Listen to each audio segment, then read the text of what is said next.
The 70s was commonly known as the me decade because there were a lot of people running around just doing whatever they wanted to do, just doing themselves, which I guess you can argue is just about any decade, but at the time it was called the me decade. So that's why we look like we're on Three's Company. Get ready to see what Mr. Furley or Mr. Roper is up to. To get more serious, when I'm talking about reaching out, the first thing we have to talk about is self-reliance because that's an associated concept. We live in a world that preaches self-reliance. Learn how to do things, become good at them, become an independent person who doesn't need anybody else.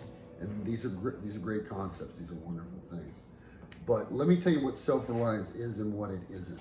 Self-reliance is learning how to become an independent person that's capable of achieving goals on your own.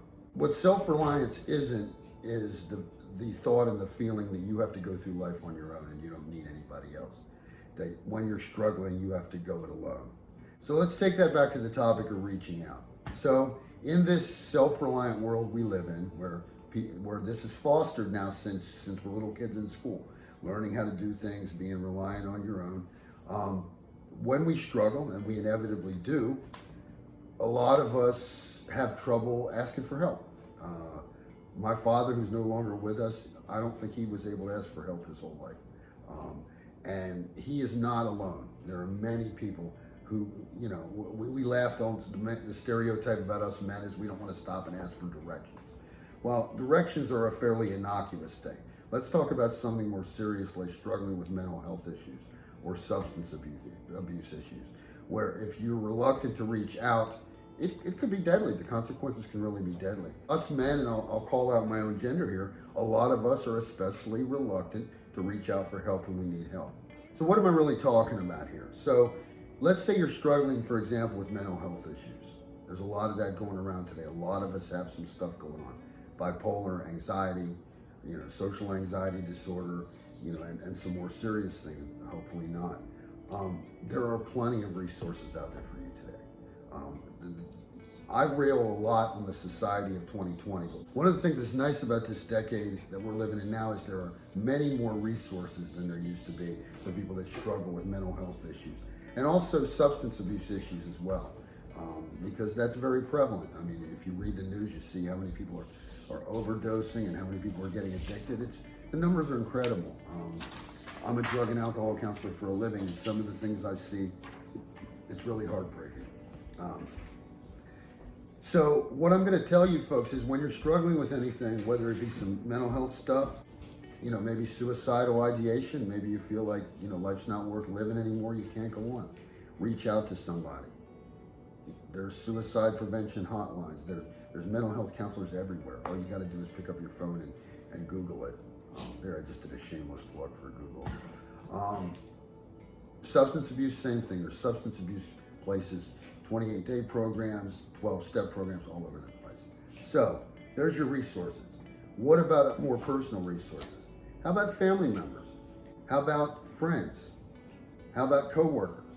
Okay. I was not fortunate to have a very strong support system as I grew older, and I suffered from some mental health issues. For those of you that have those resources, I say use them. If you have a large supportive family, reach out. If you have people that care about you, friends, coworkers, people in your neighborhood, reach out to them. If you're struggling with substance abuse issues, reach out to the people in your 12-step program or your sponsor or other people in the rooms. If you're struggling with mental health issues, there are plenty of support groups for that, similar to the 12-step programs for substance abuse. There are many resources here. What I'm saying is do not suffer alone. You don't need to. That's what's great about 2020 society. There are support groups and support people everywhere. And use your family members too. If you have a large family with brothers, sisters, cousins, etc., those people are there. When I was younger, I didn't have that. And I was actually jealous of people that had large families because I felt like I had to do everything alone. If you have really good friends, reach out to them. My best friend who has been recently deceased, he was my main source of support, and he helped me through a lot. Now, unfortunately, he's not here anymore, but and I have learned the lesson that I need to reach out if I'm struggling. But I wanted to pass this lesson on to everybody else. Y'all got to remember the reason I do these videos is they're based on mistakes that I made and life lessons I learned, and I take them and I try to help other people.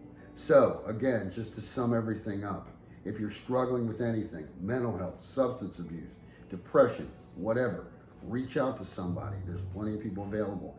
If you don't know who to reach out to, contact me. I'll help you. I'll help put you in touch with somebody. So that's it, folks. So we're going to retire the 70s outfit. I'm not going to do no John Travolta dance for you. And I'm sorry I'm devoid of like some gold jewelry down here, but I did my best. So thanks everybody for tuning in, and we only have 2 more left, so the next one will be step 9. I hope this has been helpful to everybody as always. Peace.